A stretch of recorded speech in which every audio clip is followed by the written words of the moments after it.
Thierry est directeur de son entreprise. Avec la crise actuelle du Covid, il s'interroge sur la société de demain.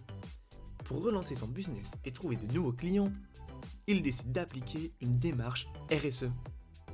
Inquiet devant le temps à consacrer et faute de moyens ou de ressources, Thierry hésite à mesurer son impact environnemental.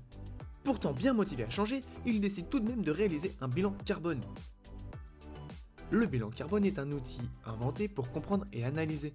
Il comptabilise 6 gaz à effet de serre faisant l'objet d'accords internationaux. Le CO2 étant le plus répandu, les autres gaz sont exprimés en équivalent CO2. Le résultat du bilan carbone est finalement exprimé en tonnes équivalent CO2. Pour réaliser son bilan carbone, Thierry a passé plusieurs mois à comprendre puis appliquer la méthode à ses activités. Il a ensuite cherché, répertorié et classé ses factures pour obtenir les données d'activité nécessaires au bilan carbone. Malgré tous ses efforts, rien ne lui prouve que son travail est de qualité. Il est donc obligé de faire appel à un cabinet de conseil pour vérifier son travail. Après 4 mois, il obtient enfin son bilan carbone.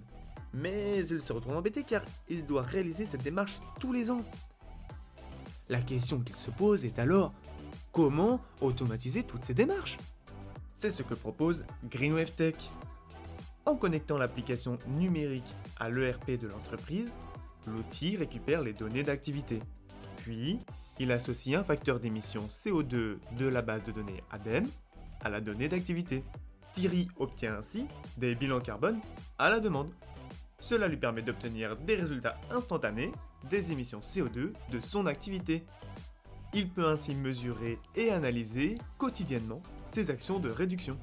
C'est un moyen rapide d'obtenir des labels et des certifications, ce qui lui offre un retour sur investissement direct. Grâce à GreenWave Tech, Thierry pourra alors communiquer les actions menées dans le cadre de la RSE et prouver l'efficience de son entreprise.